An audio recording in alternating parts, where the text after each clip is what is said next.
All right, welcome to Menace Armament. Welcome back for the subscribers. I appreciate you guys sticking around. I know it's been a while since I've done a video. Things have been moving forward. Menace Armament is still alive, in fact, moving farther.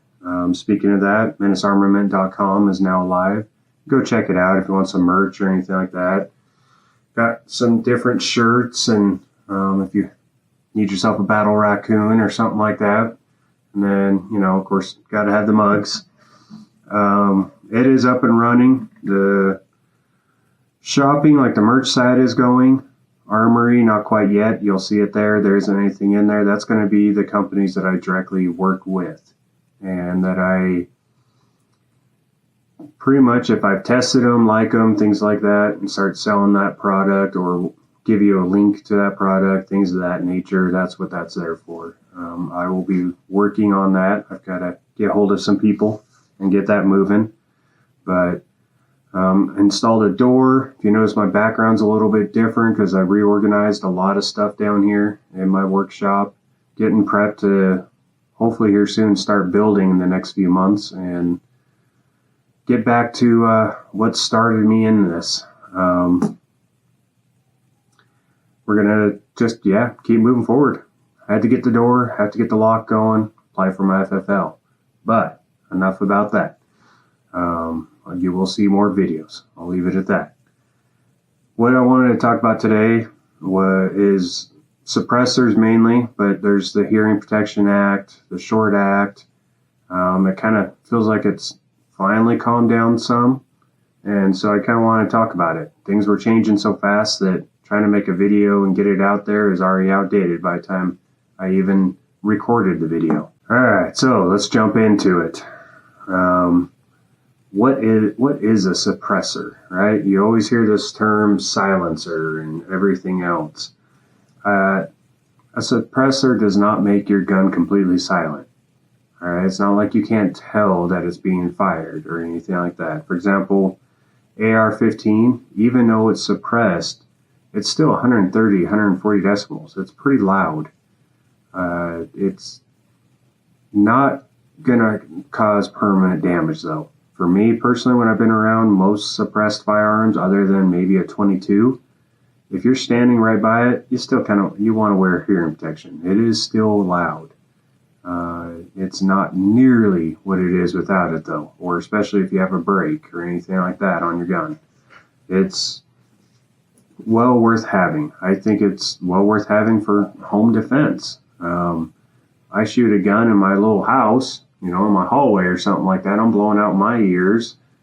I'm blowing out everybody around me. So and then it comes to now I can't even talk to my wife, who probably also has a gun, or my kid to give instructions or to let them know, hey, I'm coming into the room, don't shoot, type thing, because nobody can hear. And I don't know if you've ever been around a loud bang or noise or somebody fired when you weren't ready for it, but it can do more than just cause ringing. I've had times where it messed with my equilibrium to where it's really hard to walk around. You start almost feeling like you're drunk. So they help tremendously, but they are not like the movies, especially John Wick, that little subway scene and all that where they're shooting through the subway. You're going to notice somebody, even a 22, shooting next to you. Like, it's not that quiet. So you always hear the term silencer. And, of course, suppressor companies have used that play on words with like Silencer Shop, Silencer Co., and all of that. They are not silent. In fact, the crazy part is a lot of countries, including countries that really are extremely strict on firearms, like you can only have one per adult and it has to be a hunting only type set rifle or things of that nature. When you're out shooting or hunting, it's considered being polite to have a suppressor. You can just go into a store and buy one, just like that, right off the shelf, because it's considered being polite.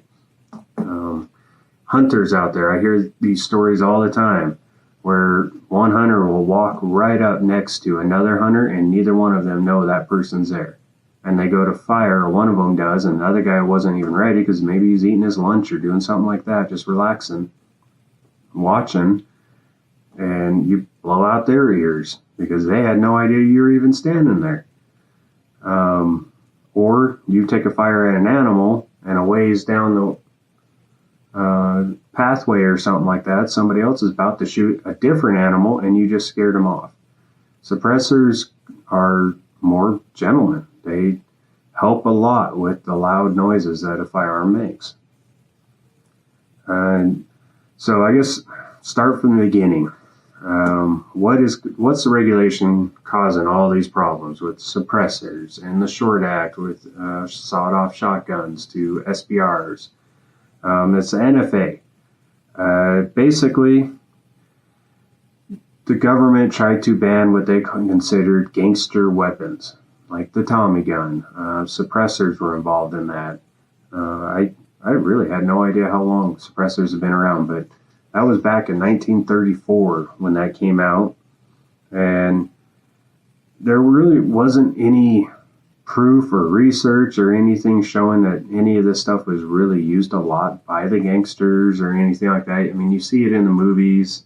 There's that persona that got pushed. There's almost no crimes committed with the suppressor. So, and back then, that was kind of a niche thing. It wasn't something that everybody could have and afford. So they caused the NFA, and they technically didn't ban these items. They made it to where you had to go through the long process that we go through now, and that $200 tax stamp. Well, $200 tax stamp back then was more like $4,500 in today's money. Could you imagine trying to spend $4,500 just so you could buy that $700 suppressor and go through this whole fingerprinting process and trust and all this other stuff? Talk about discouraging ownership. So pretty much you had to be rich enough in order to actually afford this stuff. So not everybody could have it now, type idea. 90 years later, that gangster law is still in effect. Still requiring the $200 tax stamp. Nowadays, $200 isn't a huge deal. It really, to me, it wasn't as much the tax stamp. Should it be gone? Yeah, it should never be there. You shouldn't be able to say you're too poor to, have these items, things like that. So now you still have to do the background check, the fingerprints, approval from the ATF, that long, drawn-out process. And it's a joke. I don't see the purpose behind it. So let's move forward to 2015, and that's when the Hearing Act was first introduced. It had a goal of moving suppressors from the NFA list. I think suppressors are the easiest win of them all. The only reason why they're not on there is because anti-gun side, fear-mongering, and everything of that nature. They're just trying to scare people. So pretty much what it would do, though, they would treat them like a firearm under the Gun Control Act. So you'd still have to do the 4473, the background check, and all that kind of stuff, but you could have it instantly. You could take it home right away. Me personally, again, it's an accessory. It's like the whole idea of banning pistol grips and things like that, which has been done. The AR bans, that's what they go after. They go after accessories because the gun itself is no different than 1,000 others. It just is scary. And they use that to their advantage. Now, moving forward, 2017, it actually did pass the House Committee. The problem was, though, that was also when the Las Vegas shooting happened.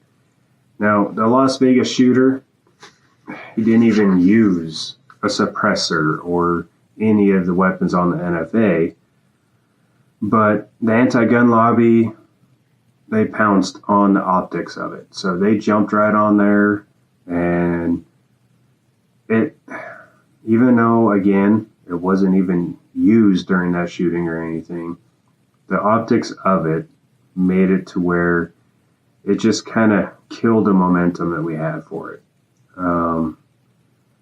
Now they keep trying. They have tried a few times, and the most latest was the Big Beautiful Bill.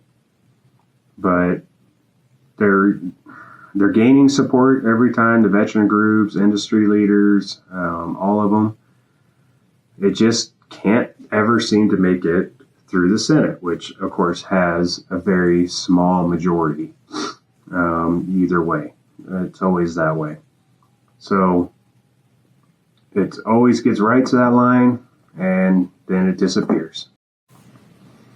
All right, so now moving forward. 2025, Trump's Big Beautiful Bill.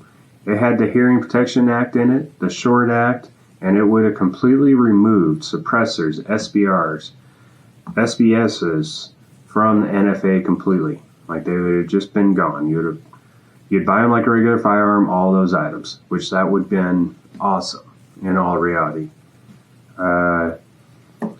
Problem came in June. The Senate parliamentarian, I'm saying that wrong, cited the Byrd Rule.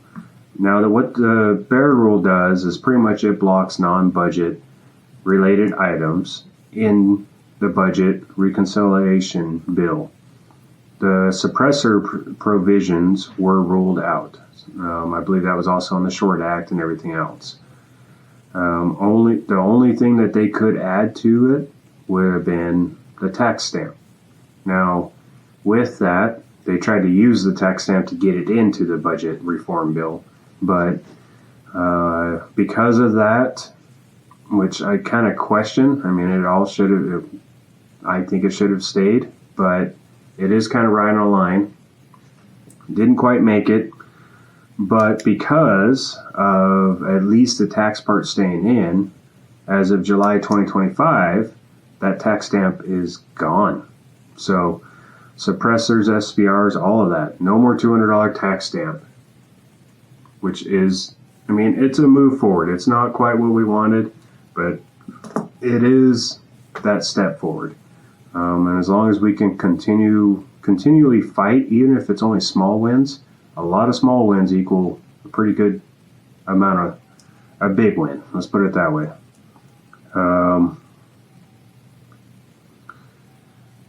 So that was as of July 2025. The NFA paperwork, Form 4 background checks, and ATF approval, all still required. They just got rid of the tax stamp, and that's all they were able to do. At least it's something. But because of all of that, some new lawsuits jumped up. The NFA itself is being unconstitutional, is what these lawsuits are all about. So that would include suppressors, SBRs, all of them. So the lawsuit cites that the Supreme Court ruling in 2022, the Bruin decision is what it's called. Basically what that did is it established a new test. So if the gun law isn't rooted in American history and tradition, it's unconstitutional. Now, suppressors, there was no ban on them in 1791. Short-barreled rifles, not even a concept back then. The plaintiffs argue is that the NFA violates the Second Amendment under Bruin. I'm hoping they win. I do think maybe this is a little bit of a stretch still, but we're going to have to wait and see what happens.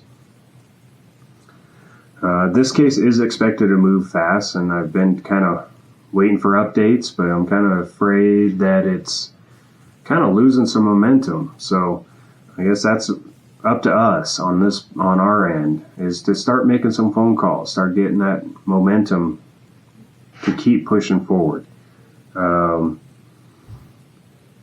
If it hits the right circuit, it could force the Supreme Court to weigh in on the NFA for the first time in history. Like, the Supreme Court has never actually weighed in on the NFA, which National Firearms Act. That kind of shocks me.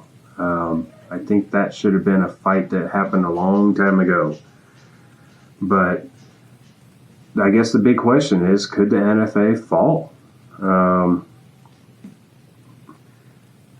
This one, I think it could fall. I don't believe that these lawsuits and this fight that's happening right now is more political theater. which especially on the pro-gun, like the anti-gun, of course, they do it all the time. We expect that. The pro-gun side seems to do a lot of theater as well. They tell us that they're putting up this fight, that they're pro-Second Amendment, that they're going to do this and that, and they really don't. They haven't been fighting near as hard as the other side. So I do think it is rooted in the Second Amendment, like the legal minds of the Second Amendment, but fingers crossed, I guess, is the best way to put it. It could strike down parts of NFA related to suppressors and SBRs and more, and I'm really hoping that it takes it all gone, that the NFA is just gone. But every step forward that we can take, we need to jump on it. So even if it only removed, let's say, suppressors, because they're not even a firearm, maybe it removes them from that. Sweet. At least it's something. This fight, depending on how it goes, could literally reshape, how we buy suppressors and SBRs and all of that. I don't even think a suppressor should be something you have to fill out a 4473 for. It's when you're at the range, especially indoor ranges or at competition shoots or even hunting and everything else, they're well worth having. I think they should be pretty much on all firearms. I'd rather have rules more along those lines than anything else. I'm not saying that we should have a law or something saying you have to have one, but I think it's well worth it. Because, let's be real. They're not a weapon of war whatsoever. They're a safety tool. The Hearing Protection Act is hearing protection for a reason. It's well worth having one. And the idea that you need federal permission to protect your hearing or the people's around you's hearing, it's dumb, and I do feel it's unconstitutional. I'm hoping that it doesn't get stalled out, that it doesn't get stopped. I'm at least happy we got rid of the tax, but that to me was probably the smallest portion of the whole NFA in general. My suggestion, reach out to your congressmen, women, and support the groups that are part of this fight, and support people that are backing the Second Amendment. And your wallet talks, so help those people out, and yeah, let's keep the fight going. All right, I appreciate you guys. If you made it this long in the video, I really appreciate it. And you guys have yourself a good one. Thank you.